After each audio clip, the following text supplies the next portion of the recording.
Doctor APJ. Abdul Kalam एक प्रख्यात भारतीय वैज्ञानिक और भारत के 11वें राष्ट्रपति थे।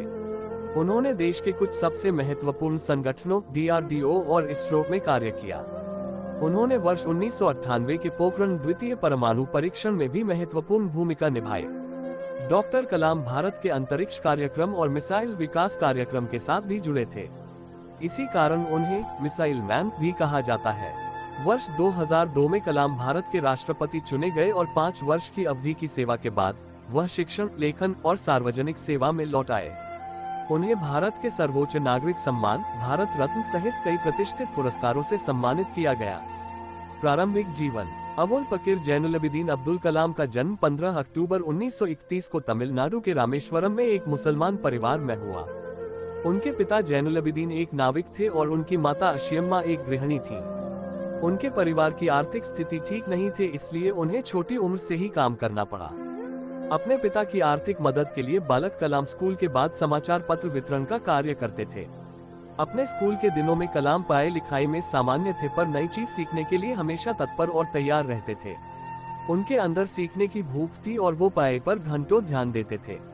उन्होंने अपनी स्कूल की पढ़ाई रामनाथपुरम स्क्वाट्स मैट्रिकुलेशन स्कूल से पूरी की और उसके बाद तिरुचिरापल्ली के सेंट जोसेफ्स कॉलेज में दाखिला लिया, जहां से उन्होंने सन 1954 में भौतिक विज्ञान में स्नातक किया।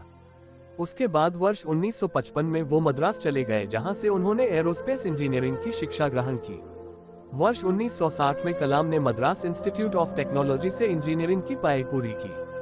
Career. Madras institute of technology से इंजीनियरिंग की पढ़ाई पूरी करने के बाद कलाम ने रक्षा अनुसंधान और विकास संगठन डीआरडीओ में वैज्ञानिक के तौर पर भर्ती हुए। कलाम ने अपने करियर की शुरुआत भारतीय सेना के लिए एक छोटे हेलीकॉप्टर का डिजाइन बनाकर किया। डीआरडीओ में कलाम को उनके काम से संतुष्टि नहीं मिल रही थी। कलाम पंडित जवाहरलाल नेहरू द्वारा गठित Indian national committee for space research के सदस्य भी थे। इस दौरान उन्हें प्रसिद्ध अंतरिक्ष वैज्ञानिक विक्रम साराभाई के साथ कार्य करने का अवसर मिला। वर्ष 1969 में उनका स्थानांतरण भारतीय अंतरिक्ष अनुसंधान संगठन इसरो में हुआ। यहां वो भारत के सैटेलाइट लॉन्च व्हीकल परियोजना के निदेशक के तौर पर नियुक्त किए गए थे। इसी परियोजना की सफलता के परिणामस्वरूप भारत का प्रथम उपग्रह रोहिणी पृथ्वी की कक्षा में वर्ष 1980 में स्थापित किया गया। इसरो में शामिल होना कलाम के करियर का सबसे अहम मोड़ था और जब उन्होंने सैटेलाइट लॉन्च व्हीकल परियोजना पर कार्य आरंभ किया तब उन्हें लगा जैसे वो वही कार्य कर रहे हैं जिसमें उनका मन लगता है। 1963-64 के दौरान उन्होंने अमेरिका के अंतरिक्ष संगठन नासा की भी यात्रा की। परमाणु वैज्ञानिक राजा रमन्ना, जिनके देखरेख में भारत ने पहला परमाणु परीक्षण किया, ने कलाम को वर्ष 1974 में पोखरण में परमाणु परीक्षण देखने के लिए भी बुलाया था। 70 और 80 के दशक में अपने कार्यों और सफलताओं से डॉक्टर कलाम भारत में बहुत प्रसिद्ध हो गए और देश के सबसे बड़े वैज्ञानिकों में उनका नाम गिना जाने लगा। उनकी ख्याति इतनी बढ़ गई थी कि तत्कालीन प्रधानमंत्री इंदिरा गांधी ने अपने कैबिनेट के मंजूरी के बिना ही उन्हें कुछ गुप्त परियोजनाओं पर कार्य करने की अनुमति दी थी। भारत सरकार ने महत्वाकांक्षी integrated guided missile development programme का प्रारंभ डॉक्टर कलाम के देखरेख में किया। वह इस परियोजना के मुख्य कार्यकारी थे। इस परियोजना ने देश को अग्नि और पृथ्वी जैसी मिसाइलें दी है। जुलाई 1992 से लेकर दिसंबर 1999 तक डॉक्टर कलाम प्रधानमंत्री के वैज्ञानिक सलाहकार और रक्षा अनुसंधान और विकास संगठन डीआरडीओ के सचिव थे। भारत ने अपना दूसरा परमाणु परीक्षण इसी दौरान किया था। उन्होंने इसमें एक महत्वपूर्ण भूमिका निभाई थी। आर चिदम्बरम के साथ डॉक्टर कलाम इस परियोजना के समन्वयक थे। इस दौरान मिले मीडिया कवरेज ने उन्हें देश का सबसे बड़ा परमाणु वैज्ञानिक बना दिया। वर्ष 1998 में डॉक्टर कलाम ने हृदय चिकित्सक सोमा राजू के साथ मिलकर एक कम कीमत का कोरोनरी स्टेंट का विकास किया। इससे कलाम राजू स्टेंट का नाम दिया गया।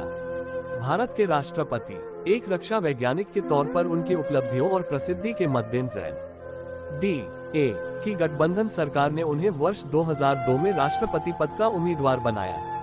उन्होंने अपने प्रतिद्वंदी लक्ष्मी सहगल को भारी अंतर से पराजित किया और 25 जुलाई 2002 को भारत के 11वें राष्ट्रपति के रूप में शपथ लिया। डॉक्टर कलाम देश के ऐसे तीसरे राष्ट्रपति थे जिन्हें राष्ट्रपति बनने से पहले ही भारत रत्न ने नवाजा जा चुका था। इससे पहले डॉक्टर राधाकृष्णन और डॉक्टर जाकिर हुसैन को राष्ट्रपति बनने से पहले भारत रत्न से सम्मानित किया जा चुका था। उनके कार्यकाल के दौरान उन्हें जनता का राष्ट्रपति कहा गया। अपने कार्यकाल की समाप्ति पर उन्होंने दूसरे कार्यकाल की भी इच्छा जताई, पर राजनीतिक पार्टियों में एक राय की कमी होने के कारण उन्होंने ये विचार त्याग दिया। 12वें राष्ट्रपति प्रतिभा पाटिल के कार्यकाल की समाप्ति के समय एक बार फिर उनका नाम अगले संभावित राष्ट्रपति के रूप में चर्चा में था, परंतु आम सहमति नहीं होने के कारण उन्होंने अपनी उम्मीदवारी का विचार त्याग दिया। राष्ट्रपति पद से सेवामुक्त होने के बाद का समय। राष्ट्रपति पद से सेवामुक्त होने के बाद डॉक्टर कलाम शिक्षण, लेखन, मार्गदर्शन और शोध जैसे कार्यों में व्यस्त रहे और भारतीय प्रबंधन संस्थान शिल्लोंग, भारतीय प्रबंधन संस्थान अहमदाबाद, भारतीय प्रबंधन संस्थान इंदौर जैसे संस्थानों से विजिटिंग प्रोफेसर के तौर पर जुड़े रहे। इसके अलावा वह भारतीय विज्ञान संस्थान बेंगलोर के fellow, Indian institute of space science and technology Thiruvananthapuram के चांसलर, अन्ना यूनिवर्सिटी चेन्नई में एरोस्पेस इंजीनियरिंग के प्रोफेसर भी रहे। उन्होंने IIT हैदराबाद, बनारस हिंदू यूनिवर्सिटी और अन्ना यूनिवर्सिटी में सूचना प्रौद्योगिकी भी पाया था। कलाम हमेशा से देश के युवाओं और उनके भविष्य को बेहतर बनाने के बारे में बातें करते थे। इसी संबंध में उन्होंने देश के युवाओं के लिए व्हाट कैन आई गिव पहल की शुरुआत भी की, जिसका उद्देश्य भ्रष्टाचार का सफाया है।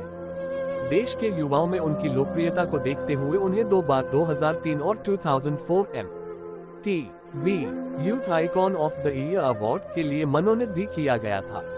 वर्ष 2011 में प्रदर्शित हुई हिंदी फिल्म आई एम कलाम उनके जीवन से प्रभावित है।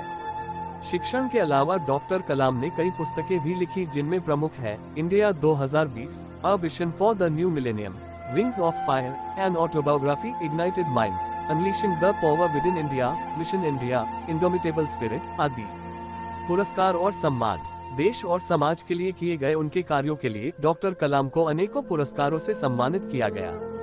लगभग 40 विश्वविद्यालयों ने उन्हें मानद डॉक्टरेट की उपाधि दी और भारत सरकार ने उन्हें पद्म भूषण, पद्म विभूषण और भारत के सबसे बड़े नागरिक सम्मान भारत रत्न से अलंकृत किया। मृत्यु 27 जुलाई 2015 को भारतीय प्रबंधन संस्थान शिल्लोंग में अध्यापन कार्य के दौरान उन्हें दिल का दौरा पड़ा, जिसके बाद करोड़ों लोगों के प्रिय और चहेते डॉक्टर अब्दुल कलाम परलोक सिधार गए। अगर हमारी यह कहानी आपको अच्छी लगी हो तो कृपया करके कमेंट में हमें जरूर बताएं, और अगर हमारे चैनल पर नए हैं तो चैनल को सब्सक्राइब करें, साथ में बेल आइकन ऑन करें ताकि सबसे पहले कहानी आप तक पहुंचे। धन्यवाद।